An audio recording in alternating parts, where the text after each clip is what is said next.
Sports हर खिलाड़ी की ताकत होती है और हमारी देश की पहचान भी स्पोर्ट्स है. Welcome on MGM 94 film. This is RJ Manisha with you. आणि सध्या माझ्यासोबत गेस्ट आहेत श्री दत्तू भोकनाल सर. नमस्ते सर. नमस्ते. सर्वात पहिले तरी गेस्ट बद्दल मला सांगायला आवडेल की ऑलिम्पियन अर्जुना अवॉर्डी 2020 आणि इंडिया फास्टेस्ट इंटरनॅशनल रोवर आहे. Asian Games golden medalist 2018. So that's great sir. तुमच्याशी पहिले तर भेटून खूप छान वाटलं. तुमची कशी फिलिंग आहे एमजीएम युनिव्हर्सिटीमध्ये एमजीएम रेडिओमध्ये येऊन? एक एम मध्ये मी याच्या आधी एम-जी-एम युनिव्हर्सिटीबद्दल ऐकलं होतं. पण ज्यावेळेस इथे येण्याचा योग आला आणि इथं ज्यावेळेस आलो त्यावेळेस जे इथलं वातावरण बघितलं स्पोर्ट्सबद्दलचं किंवा शिक्षणाबद्दलचं, ते थोडंसं वेगळं आहे. येस. की म्हणजे नुसतं शिक्षण घेऊन तुम्ही बाहेर पडू नका. पण तुम्हाला एक जसं आपण म्हणतो बिझनेस असेल किंवा जॉब्स असेल, त्या संदर्भातल्या ज्या अपॉर्च्युनिटी इथं तयार केलेल्या आहेत. तर त्या अपॉर्च्युनिटी खूप सुंदर आहे, की जेणेकरून तुम्ही प्रॅक्टिस करायची असेल तरी इथंच करा. आणि इथून ज्यावेळेस बाहेर पडाल, ज्यावेळेस तुम्हाला जॉबची अपॉर्च्युनिटी याच्यापेक्षा पण बेटर आली, तर त्यावेळेस तुमचं एक्सपिरियन्स आणि शिक्षण हे दोन्ही इथंच होतं.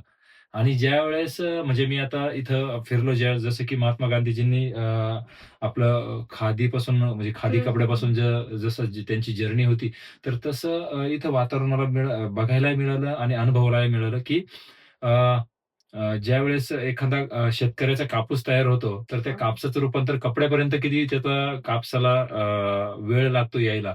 तसं इथं आहे की शिक्षण ज्यावेळेस होतं माणसाचं, त्यावेळेस जॉब त्याला कसा मिळतो आणि त्या जॉबसाठी जो त्याचा अनुभव असतो, तो अनुभव त्याने जॉब केल्यानंतर इथंच एक्सपिरियन्स करायचा आणि त्याचे प्रॅक्टिसही इथंच करायची, शिक्षणही इथंच करायचं. ते एक युनिक आहे. म्हणजे एक मला असं वाटतं की मी आत्तापर्यंत अनेक स्कूलमध्ये, कॉलेजेसमध्ये, युनिव्हर्सिटीमध्ये गेलो. तर ही जी मेथड्स आहे ती खूप सुंदर आणि युनिक आहे. Exactly sir.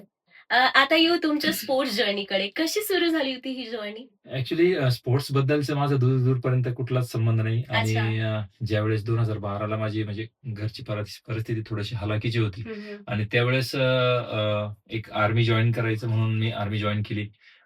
एक उदरनिर्वाहासाठी. तर आर्मी जॉइन केल्यानंतर मग माझी तिथे गेल्यानंतर हाईट आणि बॉडी स्ट्रक्चर बघून माझं रोइंगची जर्नी चालू झाली आणि त्यानंतर रोइंगची जर्नी जी चालू झाली, तर मला पहिल्यांदा म्हणजे एक 6 महिन्यानंतर नॅशनलला 2 गोल्ड घेतले मी.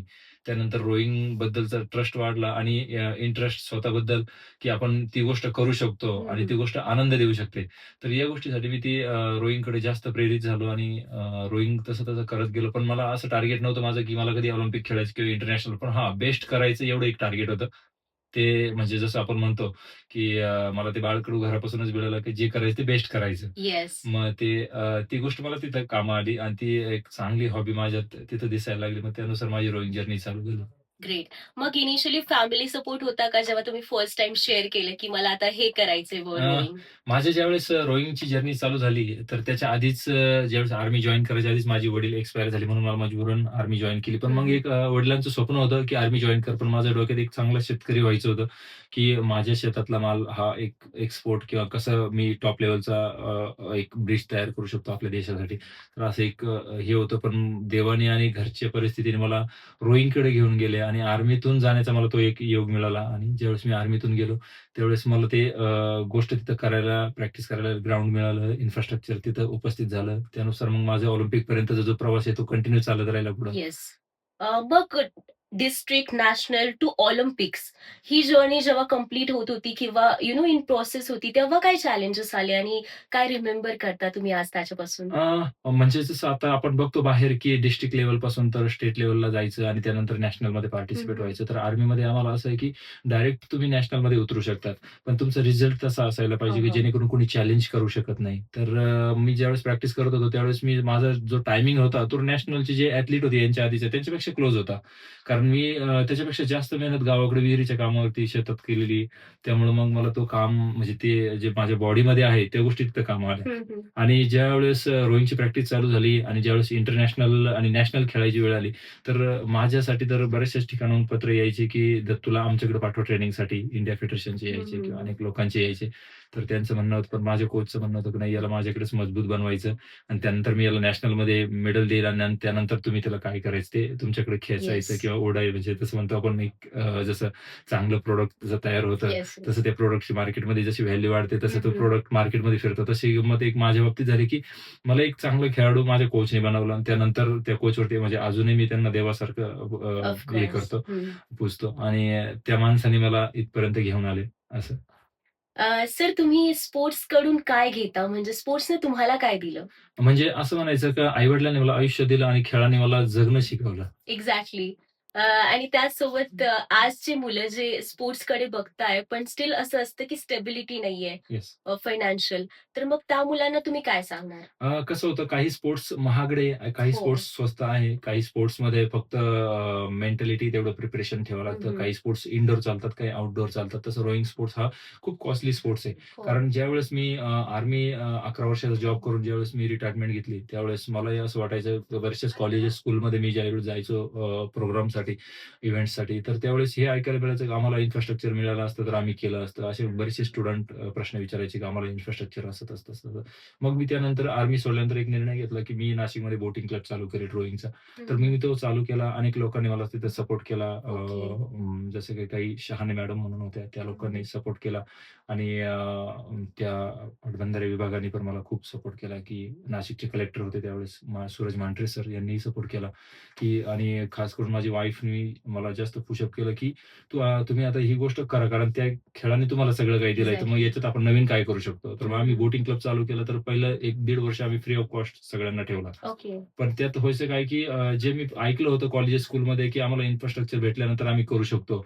जेव्हा हे इन्फ्रास्ट्रक्चर फ्री ऑफ कॉस्ट केलं, तर त्या इन्फ्रास्ट्रक्चरची मुलांनी अनेक वेळा तोडफोड केली. हं, कारण हं. कसं व्हायचं, की त्याचे जर आपण फ्रीमध्ये दिलेल्या गोष्टीची व्हॅल्यू असत नसते बऱ्याचशाच मुलांना, तर तशी गंमत माझ्यासोबत घडली. त्यानंतर मग मी तो थोडासा त्याला वेगळ्या साइडने डिझाइन केलं आणि ते इन्फ्रास्ट्रक्चर आपल्याला मुलांना कसं देता येईल. आता येस. पहिलं कसं होतं, मला आर्मीनी त्या गोष्टीचा सपोर्ट केला. पण आता मी खेळाडूंना हे सांगतो, की तुम्हाला रोइंग करायचंय, मी त्या गोष्टीला तुमच्याकडून प्रिपरेशन करून घेईल. हं, हां, हं, हं. तुमचं टार्गेट काय आहे, त्या टार्गेटनुसार मी त्यांना तयार करून घेतो, की हां, माझा रोइंग क्लब नाशिकमध्ये आहे. त्या रोइंग क्लबमध्ये तुम्हाला ॲडमिशन, त्या गोष्टी सगळं राहण्याची सगळी सगळी व्यवस्था तिथे केली. त्यांचा न्यूट्रिशन डायट प्लॅन प्रॉपर घडले. म्हणजे असं कुणा ऐकायला नाही मिळालं पाहिजे, की मला ते इन्फ्रास्ट्रक्चर मिळालं नाही, मीही करू शकलो असतो. येस. Very nice. असं. त्याचसोबत सर एमजीएम ऑलिम्पिक्सचं आज ओपनिंग होतं. त्यामध्ये तुम्ही आपले चीफ गेस्ट आहे. तर याबद्दल काय सांगणार? कसं वाटलं सर?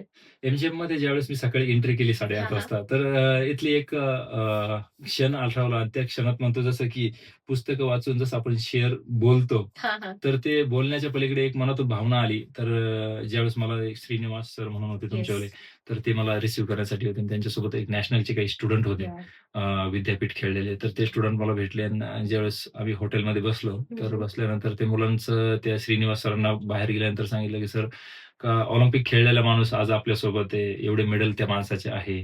त्या माणसाचं नाव असं आहे. तर एवढा माणूस एवढा साधा कसा काय असू शकतो? एक्झॅक्टली. आणि बोलू कसं शकतो आमच्यासोबत?"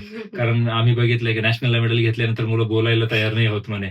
तर हे सगळं ऐकत हसत ते श्रीनिवास सर तिथून म्हणजे आमच्या रूमच्या बाहेर गेल्यानंतर ही हं, चर्चा हं. झाली आणि त्यावेळेस ते परत आले ज्यावेळेस भेटण्यासाठी श्रीनिवास सर. तर त्यांनी हा प्रश्न विचारला, "सर," म्हणे, "ज्यावेळेस मी इथून बाहेर पडलो, हं, हं. ज्यावेळेस तुमची एमजीएममध्ये एंट्री झाली आणि त्या एमजीएमच्या आमच्या विद्यार्थ्यांनी विचारलं, का एवढा माणूस शांत कसा असू शकतो?" तर त्यांचं एकाच शब्दात उत्तर दिलं, की "सर, जर मार्केटमध्ये असाल किंवा की बाजारात असाल, इगोची किंमत जर मला कोणी सांगू शकत असेल, हं, हं. तर मी तो इगो घेऊन हिंडेन. म्हणजे ओके. सोबत फिरू हं, शकेन, हं, हं, हं. की इगो काय असतो, त्याची किंमत किती. त्याच्यामुळे मला असं वाटतं, की एमजीएममध्ये ज्यावेळेस सकाळी आलो, तोपर्यंत आत्तापर्यंतचा एक्सपिरियन्स मला एमजीएमने हे शिकवलं, की तुम्ही कोणत्या स्थानावर आहात, त्या हिशोबाने तुम्हाला रिस्पेक्ट दिल्या जाते. येस. ऑब्व्हियसली. आणि एक दुसरा एक असं शिकायला मिळालं, की एम-जी-एमचं जे आहे म्हणजे असं नाही म्हणत, की मी फक्त स्वकीर्ती काना ऐकावी म्हणजे हं, एम-जी-एमसाठी हं. नाही बोलत मी, की एम-जी-एमने खरंच एक खेळाडूंसाठी प्लॅटफॉर्म तयार केलेला आहे. जेणेकरून इथं राजकारण बघायला असेल थोडा इंटरनल तो भाग वेगळा. पण जे खेळाडूंसाठी इन्फ्रास्ट्रक्चर तयार केलंय आणि ज्या हिशोबाने इथली जी डायरेक्टर बॉडी आहे किंवा त्यानंतरचे बाकीचे इथले शिक्षक वर्ग आहे हं, किंवा हं, हं. एच-आर बॉडी आहे.